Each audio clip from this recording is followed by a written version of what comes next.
At 16 years old, Nirmal Sethia started his own tea buying business in India. And fast forward some 6 decades, and now he's behind the most awarded international brand in high-end luxury tea. Mr. Sethia also owns the world's largest collection of rare tea antiques worth about 200 million US dollars. The billionaire tells Teresa Tang how it all began for him.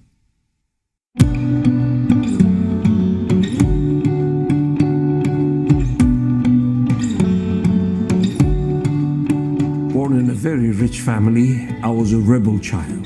Too many restrictions. You can't do this, you can't do this. So I one day went to my father, and the only excuse I had to get my freedom was to tell him, I want to experience poverty. And my father looked at me and says, what do you want to do? I said, I don't want to study.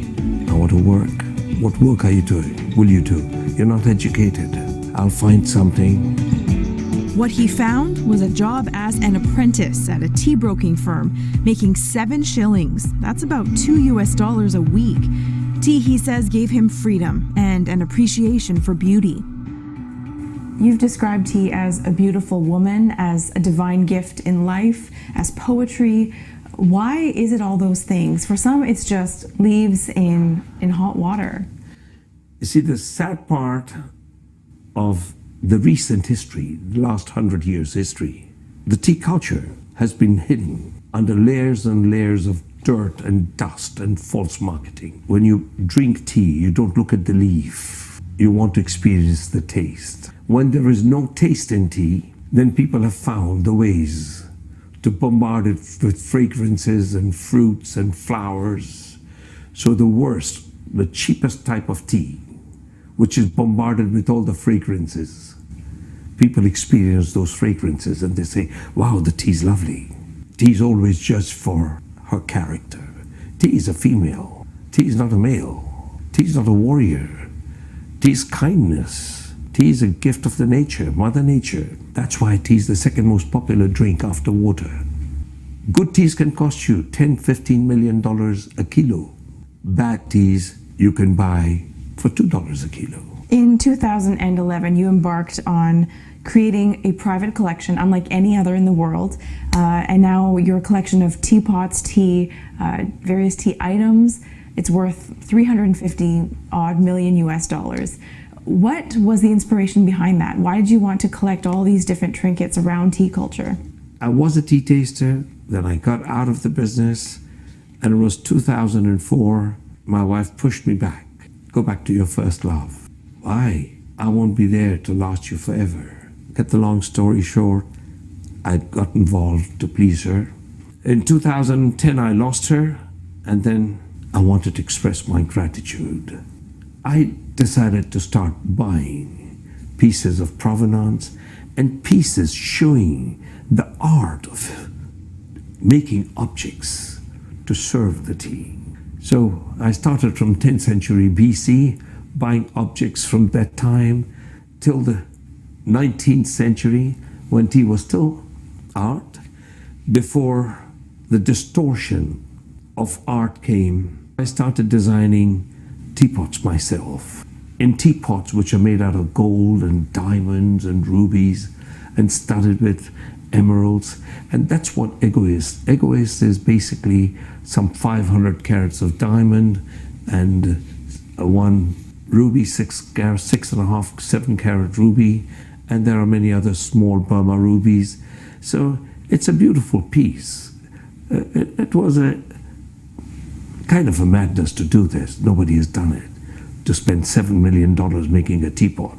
So I had this made, and I have dedicated it to my foundation, Sethia Foundation, as part of its collection. Tea has taste. Tea has that phenomenal sensitivity. You arouse your palates to experience tea.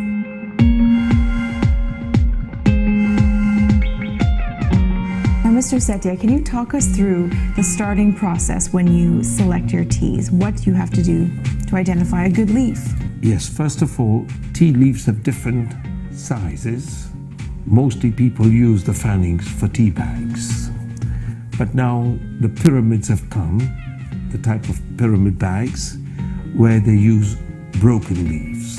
And then for the more expensive teas, we go on practically the whole leaf grade.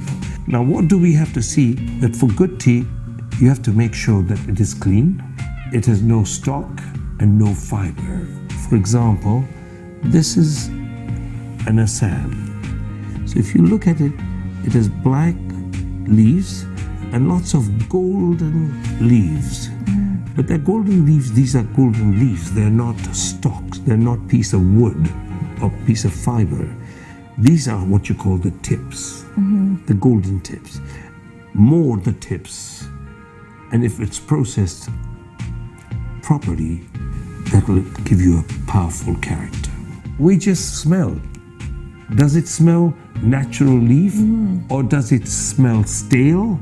Or does it smell with chemicals? You want to continue smelling it because the leaf Smells is very natural. very natural. Then we have to have the right water, the right quantity of leaf. As far as black tea, Assam teas, we normally give 2 grams of tea per 200 milliliter of water. And we brew for 5 minutes. If it's a bad quality of tea, in 1 minute it will become dark brown. But if you see here, it's an amber color. Okay? We have brewed for 5 minutes. Most of the brands, what you will go and try and buy, you will not get this color. Now, You've smelled it, you've touched it. you've seen touched, you've smelled, you've seen, and now you have to Taste it, of course. What do you look for when you taste, or what do you First, you look at the sense? color. The color has to be amber color, clear, clean, and then what we do is we slurp.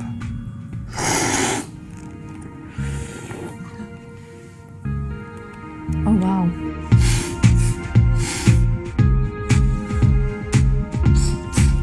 This is a beautiful jasmine with white tips, clean, absolutely. And normally the jasmine tea would have jasmine flower, but this is processed in such a way that flower doesn't touch this, but the fragrance of the flower has been imbibed into the leaf. Old times, the teacups were not large like this. They used to be smaller cups, smaller, little infusion, so you gently sip and you finish it in 5-7 minutes. Tea is immortal beverage, not mortal. Tea has already lasted 5,000 years, and I have no doubt that tea will last as long as the earth exists. Mr. Sethia says tea is meditation on the tongue, and he's working on bringing his teapot collection to Asia.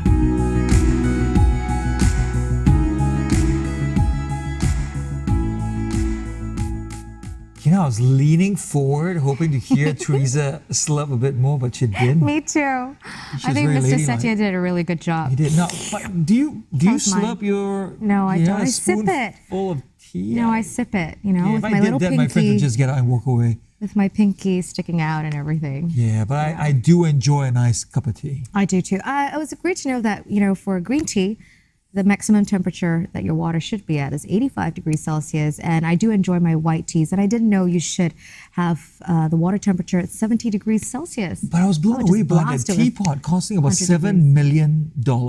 Hey. He designed one and He it's is $7 million. a Gosh, tea enthusiast at the next level, next level. isn't it? Okay, I'm ready Yeah. for my cup of tea now. So am I. Just black tea. Make me Simple some tea, Sri Lance. Lankan tea. Thank you. Thank you very much. Easy to please. No worries. I can do that for you. Thank you. Well, the collection is currently stored in his. He was saying Warehouse. $350 million. We thought it was 200. It's $350 million.